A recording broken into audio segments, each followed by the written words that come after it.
প্রতিবারের মতো এবারও দুর্গাপুরের চিত্রালয় মেলা ময়দানে বসেছে ঐতিহ্যবাহী রথের মেলা। আর সেই মেলার অন্যতম প্রধান আকর্ষণ হয়ে উঠেছে বই মেলা।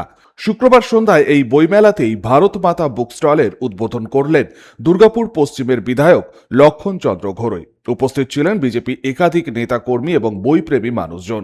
বিজেপি যুবনেতা পারিজাত গঙ্গোপাধ্যায় জানান, গত 6 বছর ধরে এই বইমেলার আয়োজন করা হচ্ছে। এবারও বিপুল সংখ্যক প্রকাশক ও বই বিক্রেতারা অংশগ্রহণ করেছেন। তার দাবি, প্রায় 200 থেকে 250টিরও বেশি বুক স্টল এবং প্রকাশনা সংস্থা এই মেলায় অংশ নিয়েছে। 252টার ওপর বুক স্টল হয়েছে এবং আপনারা দেখছেন ভারত মাতা বুক স্টল। আমরা যে বুক স্টলটা করছি এটা পুরোটাই হচ্ছে বিনামূল্যে, কিন্তু বিদ্যা তো বিনামূল্যে হয় না, তাই আমরা 1 টাকা করে প্রত্যেকটা বইয়ের কস্টিং রেখেছি। 1 টাকা করে যদি আপনি দেবেন তো আপনি বই গ্রহণ করতে পারেন, কিন্তু শুধু 1 টাকা দিলে বই নিলে হবে না, সেটাকে পড়তে হবে এবং পড়ে অন্য লোককেও আপনাদেরকে অনুপ্রেরণা করতে হবে এবং তাদের নিজের নলেজটাকে তাকে শেয়ার করতে হবে। শিল্পী সত্তাটাকে বাঁচিয়ে রাখার জন্যই আমরা এই বইমেলাটা করে রাখি এবং শিল্পীদেরকে আমরা সম্বর্ধনা করি। এদিনের এই অনুষ্ঠানে অতিথি হিসেবে উপস্থিত ছিলেন দুর্গাপুর পশ্চিমের বিধায়ক লক্ষণ চন্দ্র ঘোরই। দুর্গাপুরে একটা সংস্কৃতি আছে, একটা কালচার আছে, একটা ঐতিহ্য আছে।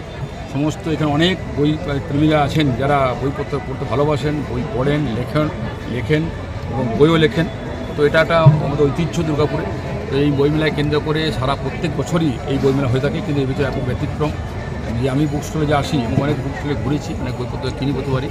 এবারে ভাই পারিজাতের নেতৃত্বে আজকের নয় 6 বছর ধরে এই বুক স্টলে কাজ চলছে। তো আমাদের ভারত মাতা বুক স্টল, এই বুক স্টলের মধ্য দিয়ে মানুষকে এটা বলবো যে আসুন, বইপত্র নিন, পড়ুন, কারণ এই বই একমাত্র আমরা আগামী ভারতবর্ষের রূপরেখা, আগামী পেছনে ইতিহাস যে আছে, অতীত এবং বর্তমান, সবটাকে নিয়ে পরে অনেক কিছু লেখক, অনেক গায়ক, অনেক সাহিত্যিক, অনেক পণ্ডিত, অনেক দার্শনিক তাদের জীবন দর্শন দিয়ে তারা বিচার করে গেছেন, জীবন দর্শন দিয়ে তারা সেবা করে গেছেন।